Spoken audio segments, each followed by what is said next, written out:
ঘন্টা পরে আমার অ্যাকসেপ্টেন্স হয়ে গেল।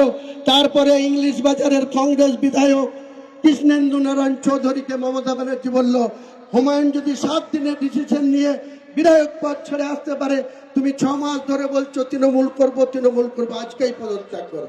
ও আমার পথ অনুসরণ করলো, 2টোর সময় পদত্যাগ করলো, 4টের সময় সঞ্জয় মিত্র চিঠি দিল কৃষ্ণেন্দু নারায়ণ চৌধুরীকেও 21শে নভেম্বর 2012 মন্ত্রিসভার সদস্য হওয়ার জন্য।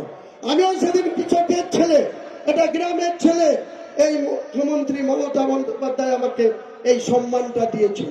আমি যতদিন বাঁচবো ব্যক্তিগত মমতা ব্যানার্জির প্রতি আমার শ্রদ্ধা থাকবে, কিন্তু রাজনীতির মঞ্চে 1 ইঞ্চি জমি ছাড়বো না, 1 ইঞ্চি জমি ছাড়বো না। মিথ্যাচারী মহিলা, আপনি অনেক মুসলিমদের উপরে, আপনি রেড রোডে যারা আপনাকে ডেকে নিয়ে যাচ্ছে ঈদের নামাজ পড়তে, সেই সমস্ত মুসলিমদের মাতব্বরকে বলবো, আপনাদের বাড়ির মা বোন মহিলাদের কি রেড রোডে নিয়ে যান, যান, যার অধিকার আছে।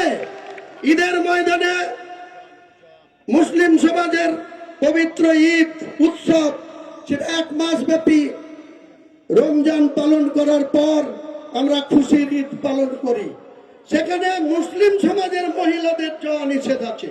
আপনি অমুসলিম হয়ে হিজাব পরে কি করে আপনি সেখানে গিয়ে মুসলিমদেরকে দুধেল গায়ে আখ্যা দেন?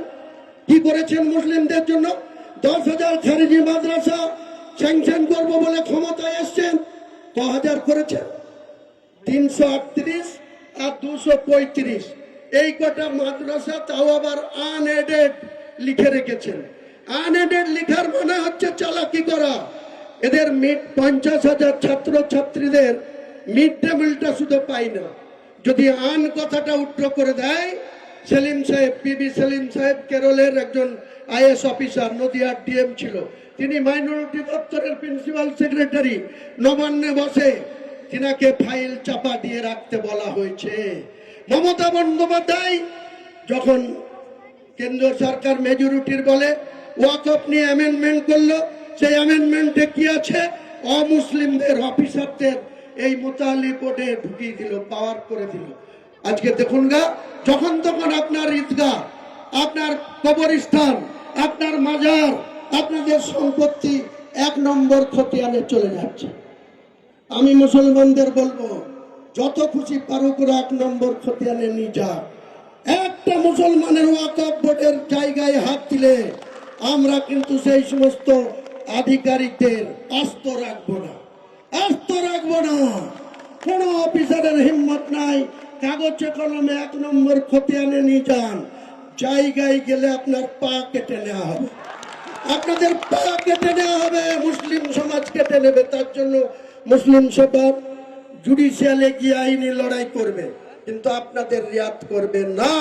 আমি যতক্ষণ বেঁচে আছি, বাংলার মাটিতে 2,82,000 ভোট ছিল, 58,000 মাইনাস হয়েছে, তার মধ্যে মাত্র 18,000 মুসলিম আর 40,000 মুসলিম।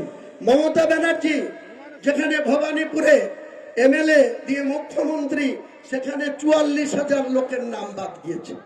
সেখানে ভোট পোল হয় কত? যে কোনো হিন্দু বুথে এমএলএ ভোট বলুন, এমপি ভোট বলুন, পঞ্চায়েত ভোট বলুন, 1000 হিন্দু বুথে ভোট পোল হয় কত জানেন তো? মাত্র 65 থেকে 70, ম্যাক্সিমাম হলে 72%। আর 1000 মুসলিম গ্রামে ভোট পোল হয়, মামা ভাগ্নির সাথে মারামারি করে, শ্বশুর জামাইয়ের সাথে ঝগড়া করে, ভাই ভাইয়ের সাথে ঝগড়া করে করে এদের জিতানোর জন্য 82 থেকে 88 পর্যন্ত পোল হয়। তাহলে আমরা আছি 32%, আরো 10% ধরে জানবেন আমরা 42%। এই 42% মুসলমান, শতকরা 80টা ভোট যদি মুসলমানদের প্রার্থীকে ভোট দেয়। আমি বলেছি প্রথম 2011 সালে যখন বামফ্রন্ট